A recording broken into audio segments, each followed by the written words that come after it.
There's this weird moment that keeps happening to me over and over again. I'll sit down and boot up a brand new open world game, hoping to take off my mind from everyday struggles, same as we all do. But every time I go into a new open world, after a while, I end up recreating the now classic Joe Pesci meme. What the fuck is this piece of... And every single time that this happens, I catch myself going full boomer mode, thinking, man, games just don't hit like they used to. Which in itself is a very dangerous thought to have, as it's the same exact sentence that old people say before posting questionable selfies on Facebook with a description saying something like this.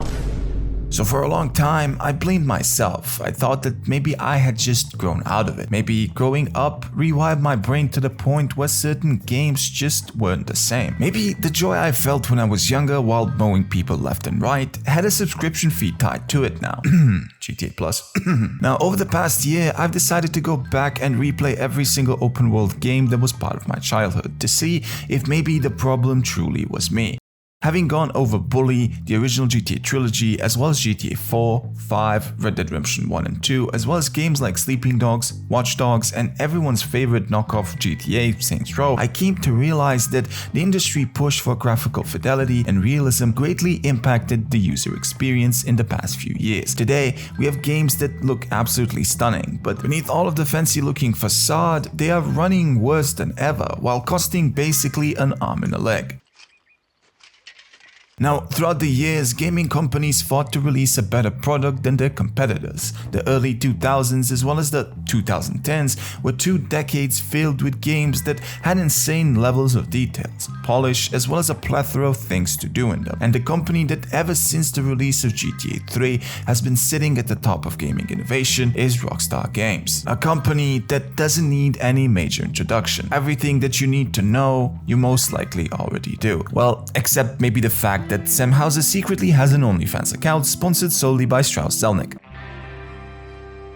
In the early 2000s, Rockstar was slowly becoming a household name, with each of their new releases being better than the ones that came before. This trend is still visible to this day, with games like GTA 5 and RDR 2 being some of the best open-world crime games to ever exist. When replaying GTA 3 over 12 months ago, I was teleported into a time where games were hardcore. There was a simple objective for you to do and no actual hand-holding in sight. Your own creativity was the main driving factor to how you playthrough would go. Well, that and maybe a little bit of luck in certain missions that came straight from hell. I'm quite exhausted. This kind of approach from Rockstar in terms of game design was what made them one of the leaders in the gaming industry. Game design like this would continue on their part throughout the mid-2000s and would slowly start dying out by the end of that decade. Games like Vice City, San Andreas, as well as Liberty City Stories and Vice City Stories are still to this day hailed as some of the best in the open world crime genre. These games,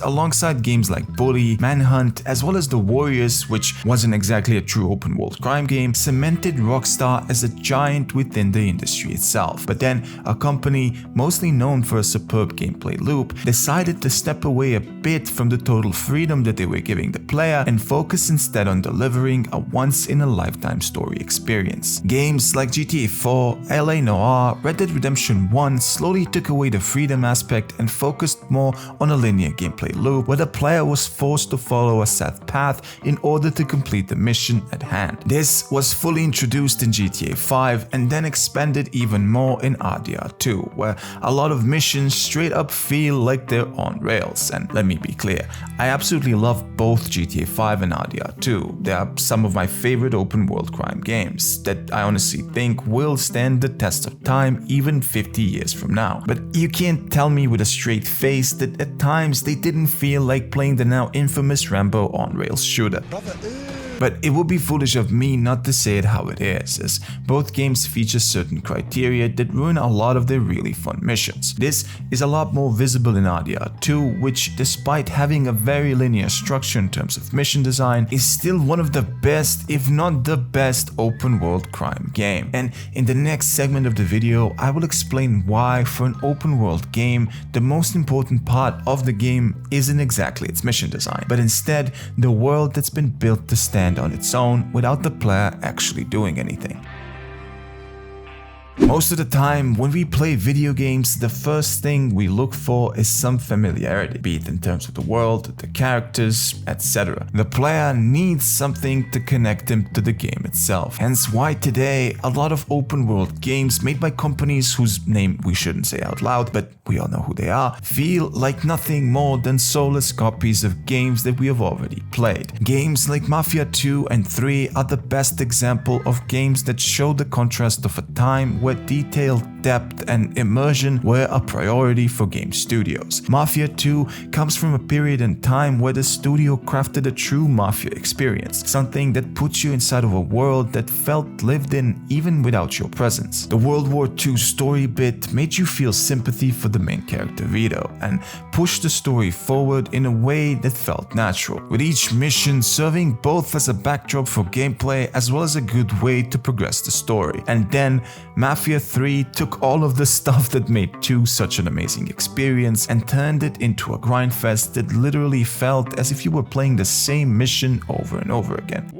Now yes, the story was incredible. The main cast did an absolutely fantastic job, but despite that, there just wasn't that much behind the fancy facade that the game had put up. And to this day, I still never went back to replay that game, which I think says a lot about the overall experience I had. It's the biggest piece of dog shit. Another game series that I want to mention is Sleeping Dogs, and honestly, it's probably the closest to a GTA Tokyo that we will ever have. It's a game that to this day I still play through at least once during the year. Its world, its characters, the campiness as well as relatively good story make the game a timeless masterpiece. Also, the art style that the game has is probably one of the best in the entire industry, and I honestly think that still to this day it looks absolutely stunning. But what these games have in common is the fact that the game worlds, alongside game worlds from games like The Breath of the Wild, Cyberpunk, The Witcher, Kingdom Come 1 and 2,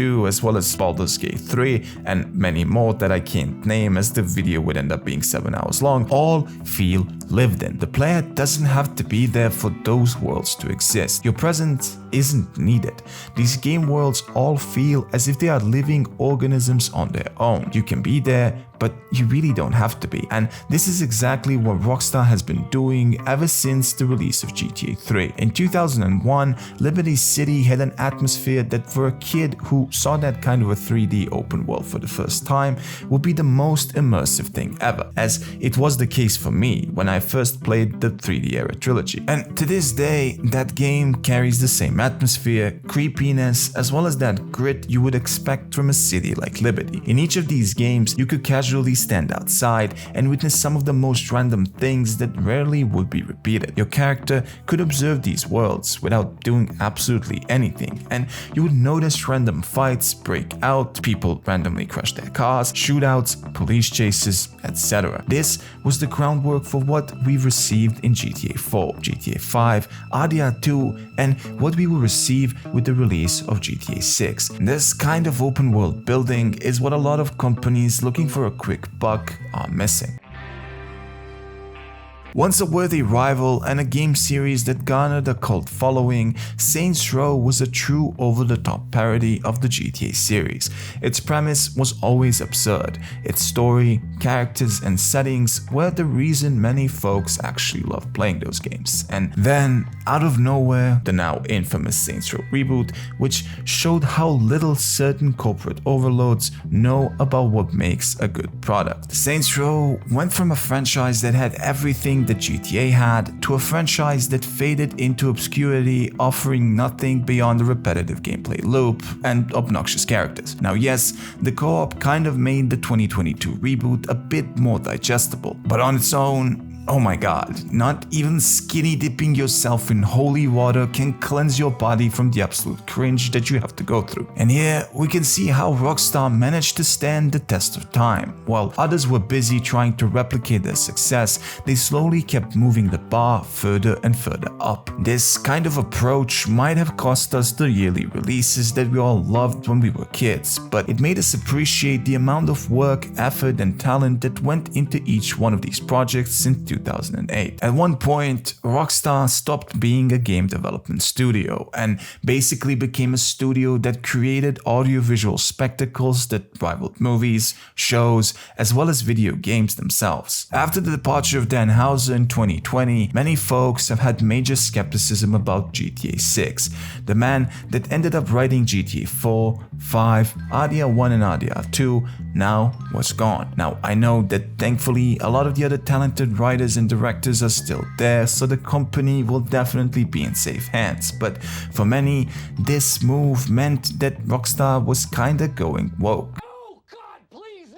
In reality, Rockstar was always a woke company until certain folks stole the terminology and made it into a political movement that literally took a dump the size of San Andreas and smeared it all over our faces. But despite this, GTA 6 featuring any kind of ideology represented in a form of certain NPCs just means that anyone opposing it in real life will have a field day, especially if the Combine from GTA San Andreas ends up making a return.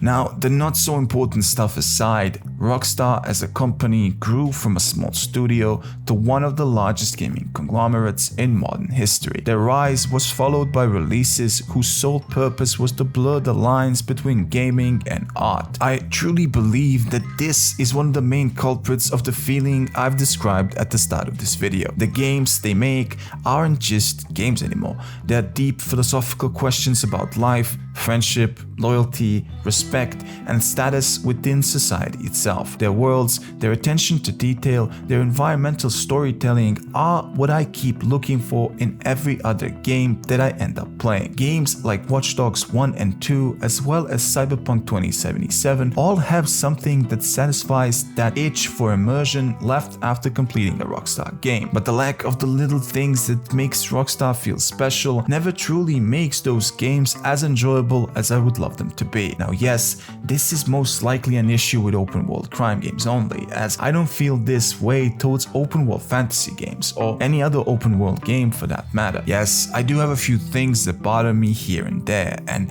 after RDR 2, the immersion I felt playing that game has not yet been matched by anything except Kingdom Come Deliverance. But overall, there just isn't a good competitor out there when it comes to open world crime games. And for many, this really isn't a good thing, as it means a long wait between games, as Rockstar has to take time to build things up to be perfect, and the longer people wait, the more they're inclined to believe that they will never see another masterpiece from Rockstar Games. Hence why a lot of folks are hoping that Rockstar can diversify their portfolio, as was the case back in the 2000s. One of those folks is definitely me, as I've been dreaming forever about a Rockstar game set either in medieval times or in the golden age of pirates.